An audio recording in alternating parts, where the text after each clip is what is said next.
हर खबर पर होगी आपकी पकड़। डाउनलोड कीजिए एबीपी लाइव ऐप। अब आपने देखा है पत्रकार वार्ता में ये न्यू नॉर्मल है। मास्क, सोशल डिस्टेंसिंग और बार बार हाथ धोना, सबको ये करना चाहिए। आज प्रधानमंत्री नरेंद्र मोदी जी के अध्यक्षता में कैबिनेट की बैठक हुई और कैबिनेट की बैठक में एक बहुत महत्वपूर्ण निर्णय हुआ कि इस देश को महामारी के संकट से बचाने का जो बेहतर प्रयास कर रहे हैं आरोग्य कर्मी, डॉक्टर्स है, नर्सेस है, आरोग्य कर्मी है, पैरामेडिक्स है, आशा वर्कर्स है, ऐसे सब लोग दुर्भाग्य से अपने देश में उन्हें हमलों का सामना करना पड़ा और अनेक जगह पड़ोसी ही सोचने लगे कि वो संक्रमण के कैरियर्स है। ये दुर्भाग्यजनक पहलू है। तो इसलिए आरोग्य कर्मियों के खिलाफ कोई हिंसा या हैरेसमेंट अब बर्दाश्त नहीं होगी और इसलिए उनको पूरा संरक्षण देने वाला एक अध्यादेश आज लागू करने का फैसला हुआ है और राष्ट्रपति जी के हस्ताक्षर के बाद वो तत्काल प्रभाव से लागू होगा। महामारी के संकट से जूझने वाले योद्धाओं को देश जब उन्हें सलाम कर रहा है, कुछ लोग उन पर हमले कर रहे हैं, कुछ लोग उन्हें संक्रमण फैलाने वाले समझ रहे हैं और ऐसी हिंसा या त्रासदी नहीं चलेगी, यह देखना पूरे समाज का और इसलिए सरकार का काम है। इसलिए जो महामारी बीमारी कानून था, एपिडेमिक डिसीजेस एक्ट 1897, बहुत पुराना कानून है। उस कानून के तहत 123 साल पहले वाला कानून है। उस कानून के तहत उसमें बदलाव करके यह अध्यादेश लागू करने का निर्णय आज मंत्रिमंडल ने किया है। अब यह होगा कि इस तरह का अपराध ये कॉग्निजेबल भी होगा और नॉन बेलेबल होगा। ये संज्ञान भी लिया जाएगा, संज्ञान योग्य भी होगा और जमानत न मिलने वाला होगा। 30 दिन में इसकी इन्वेस्टिगेशन पूरी होगी। सीनियर इंस्पेक्टर के लेवल पे ही इन्वेस्टिगेशन होगी और 1 साल में फैसला आएगा और सजा भी कड़ी सजा का प्रावधान किया है। 3 महीने से 5 साल सजा हो सकती है अगर इन पर हमले हुए या कोई नुकसान किया, और 50,000 से 2 लाख रुपए तक का जुर्माना देना पड़ सकता है। 50,000 से 2 लाख रुपया केसेस के ग्रेविटी पर तय होता है। और अगर बहुत गंभीर हमला है, गंभीर इंजरी हुई है, तो 6 महीने से 7 साल तक सजा का प्रोविजन है, 6 मंथ टू 7 इयर्स। और ऐसे केसेस में जो जुर्माना है वो 1 लाख से 5 लाख तक है। तो भारी सजा भी होगी और भारी भरकम जुर्माना भी होगा।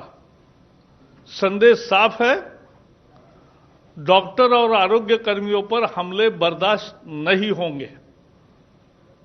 केवल इतना ही नहीं, आज एक विशेष प्रोविजन भी की है अध्यादेश में कि समझो उनकी गाड़ी का नुकसान हुआ, उनके क्लिनिक का नुकसान हुआ, तो जो भी उसकी कॉस्ट है, मार्केट वैल्यू, उसके 2 गुना जिसने हमला किया उनसे वसूला जाएगा। जो भी कोई हमले के लिए जिम्मेवार होंगे, उनसे जितना नुकसान हुआ है उसके मार्केट वैल्यू का 2 गुना ज्यादा ये उनसे भरपाई कॉम्पेंसेशन के रूप में लिया जाएगा। वैसे अभी केंद्र के आईपीसी है, इंडियन पिनल कोड है, क्रिमिनल प्रोसीजर कोड है, नेशनल सिक्योरिटी एक्ट है, डिजास्टर मैनेजमेंट एक्ट है और अनेक राज्यों के कानून भी है।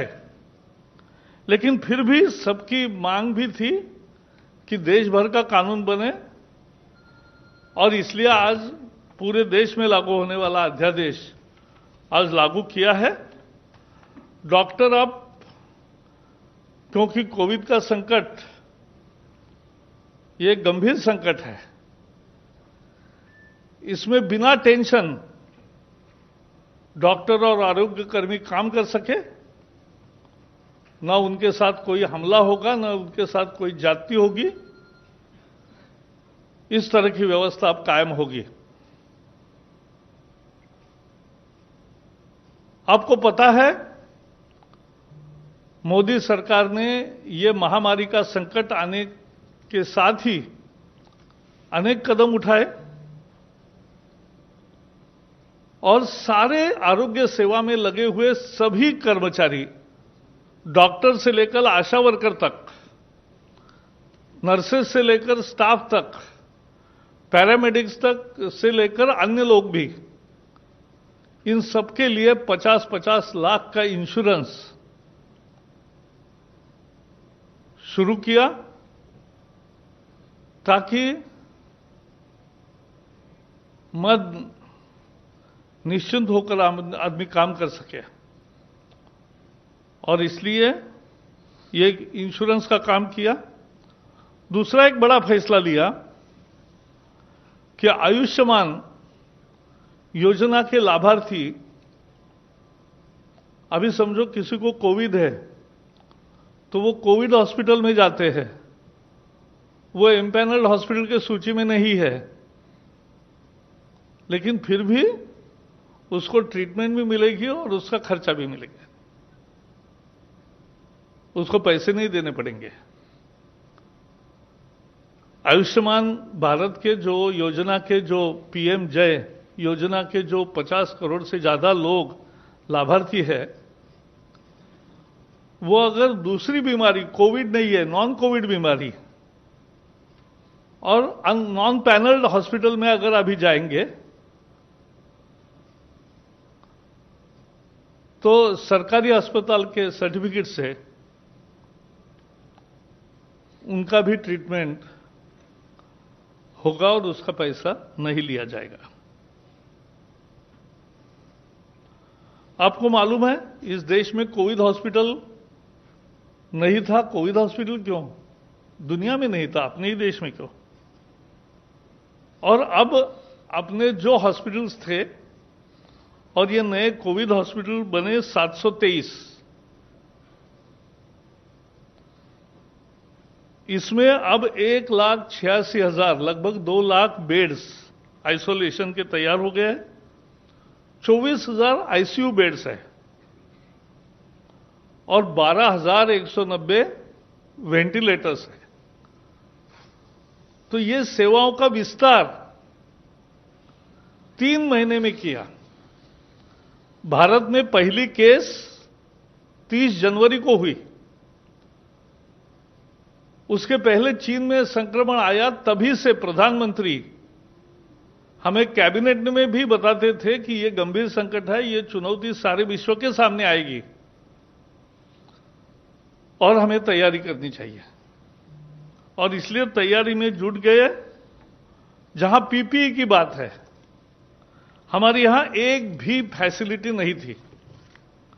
आज 77 डोमेस्टिक मैन्युफैक्चरर्स हो गए और 1,88,00,000 इतनी इनको ऑर्डर दी है और रोज सामान आ रहा है। N95 मास्क जो डॉक्टरों को लगाने चाहिए, जो आरोग्य कर्मियों को लगाने चाहिए, जो कोविड के पेशेंट से ट्रीटमेंट का काम करते हैं उनको लगाना चाहिए। इसकी अभी 25 लाख है उपलब्धता और 2.5 करोड़ लगभग ऑर्डर दिया है। तो ये विस्तार है सेवाओं का। तो ये काम किया है और इसलिए मुझे लगता है कि पूरे आरोग्य कर्मियों के आरोग्य परिवार का ही पूरा ख्याल रखने का सरकार का मनोदय है और यही मनोदय आज के इस अध्यादेश से साबित हुआ है। Friends, today cabinet met under the chairmanship of Prime Minister Narendra Modi and approved promulgation of an ordinance to amend the Epidemic Diseases Act 1897 in the light of pandemic situation of COVID-19. And this actually protects the whole health fraternity, including doctors, nurses, paramedics, up to ASHA workers. Everybody get protected because what we have seen when they are doing a yeoman's job, when they are doing the most crucial duty for the country, at some places they are being attacked and some places their property is damaged. And at many places, they are being looked upon as the carriers of the COVID-19. So be it harassment or be it criminal offense against them in form of violence, for this government, it's a zero tolerance area. We will not allow this to happen in this civilized society, and therefore the ordinance proposes that within 30 days the investigation will be over. Within 1 year the decision of the case will be, the final decision will come, and the punishment ranges from 3 months to 5 years and fine from 50,000 rupees to 2 lakh rupees. And in severe cases, where serious injuries, grievous injuries have taken place, the punishment starts from 6 months to 7 years and fines start from 1 lakh rupees to 5 lakh rupees. Today, in the morning, Home Minister Amit Shah and Dr. Harshvardhan, the Health Minister, they had video conference with all medical fraternity representatives. And they promised that here is the government which will protect them and which appreciates and salutes their human services for the country. आज अमित शाह जी और हर्षवर्धन जी आरोग्य मंत्री, स्वास्थ्य मंत्री, उन्होंने आज ये जो वैद्यकीय परिवार के प्रतिनिधि है उनके साथ, स्वास्थ्य परिवार के सभी प्रतिनिधियों के साथ एक वीडियो कॉन्फ्रेंसिंग की। देश भर के अनेक लोगों से बातचीत हुई और उसमें आश्वस्त किया गया कि आपका ध्यान सरकार रखेगी और आप पर कोई हिंसा या कोई अपमान का प्रसंग नहीं आएगा, कोई हैरेसमेंट नहीं होगा। और इसलिए अभी केंद्रीय कानून भी है, NSA, disaster management act, IPC, CrPC, फिर भी ये अध्यादेश लाने का फैसला किया.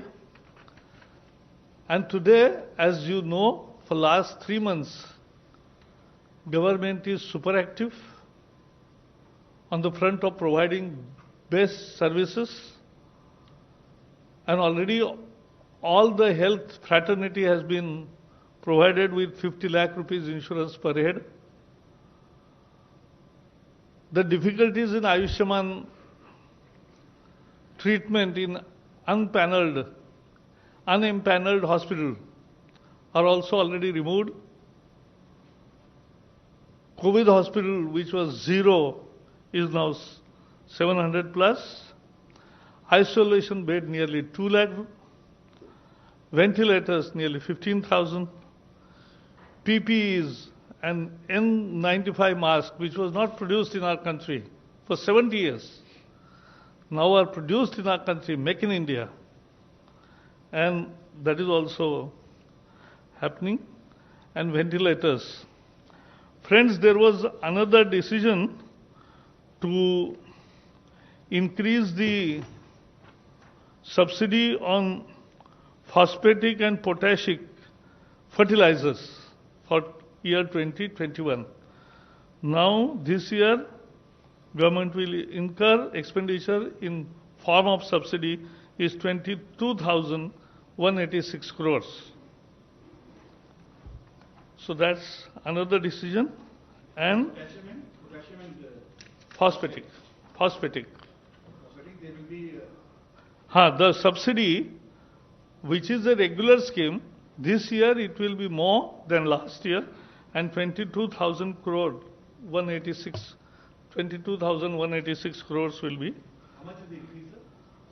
Increase is nearly 5 to 7%. And more importantly, this is, as you know, there were post facto sanction of 15,000 crore package, a special package for fighting COVID, and promulgation of Indian Medical Council, Central Council, and Homeopathic Central Council ordinances. So these are the issues today. Thank you very much. What about economic package, sir? Thank you, sir. Economic package, as and when designed, will come to you straightly, separately. So we can take some questions, if any. Otherwise, okay, Prashant, 35. 35. दो सवाल है sir. पहला सवाल ये कि एक तो cabinet से नहीं जुड़ा है सर. चाइनीज किट्स की में बड़ी खामी पाई गई है. क्या आप लोग को लगता है कि जो किट्स आई थी वो ठीक नहीं थी और इसलिए उसमें इतनी खामियां पाई गई हैं? कई स्टेट्स में उस पर उसकी जांच भी रोक दी गई है. दूसरा सवाल जो ये सर डॉक्टरों के लिए आया है सर, क्या ये हमेशा के लिए, क्योंकि ये टेम्पररी मेजर है केवल कोरोना के समय के लिए, या हमेशा के लिए उन पर जब भी हमला होगा तो ये कानून रहेगा? नहीं, पहले तो ये बात है कि ये अभी एपिडेमिक कानून के तहत बनाया है, बट एक अच्छी शुरुआत है. और दूसरा है, जहां तक आईसीएमआर ने बताया है कि ऐसा नहीं कि जो किट्स आए हैं उसका काम ही केवल इतना है, उसका काम ही इतना है. ICMR has prepared the protocol for using rapid antibody test to all states. सभी राज्यों को ICMR ने कैसे रैपिड एंटीबॉडी टेस्ट का उपयोग करे यह बताया है. यह टेस्ट नहीं है. टेस्ट कोविड है कि नहीं यह तय करने वाली टेस्ट अलग है. वो RT-PCR बोलते हैं उसको. RT-PCR is the test to decide whether somebody is having corona infection or not. That is different. वो अलग है.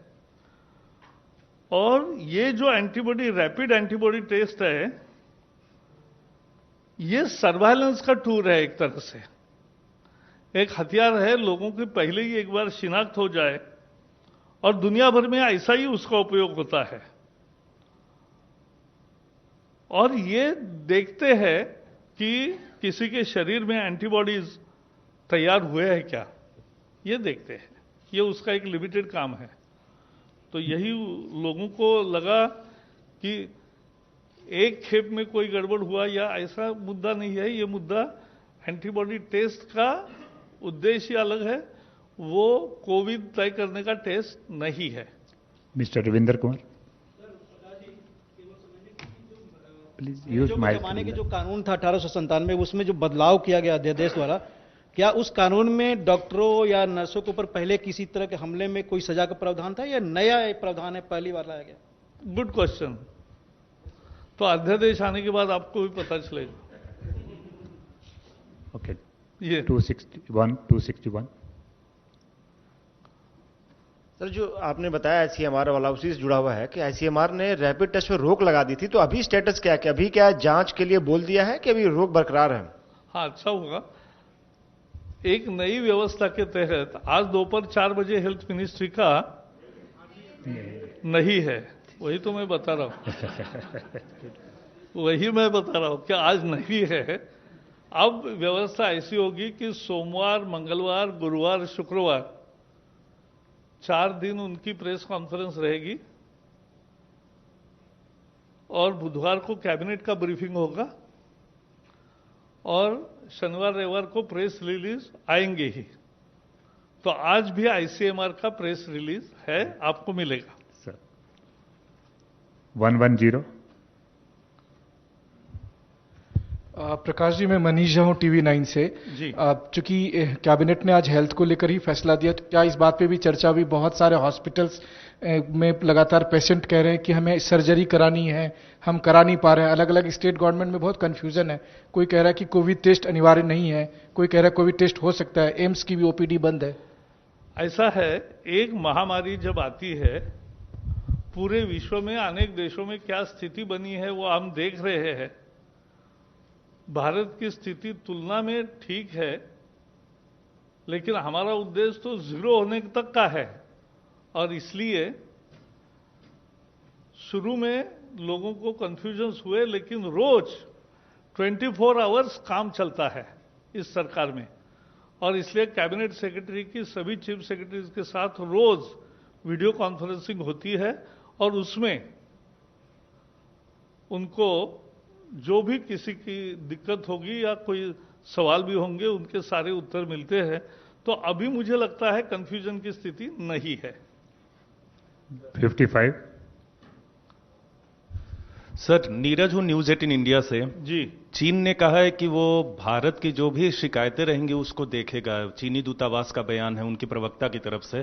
क्या चीनी दूतावास के प्रवक्ता का बयान है, क्या भारत की तरफ से जिन किट्स में समस्याएं आई हैं उसको लेकर चीन से संपर्क किया गया है दूतावास के माध्यम से?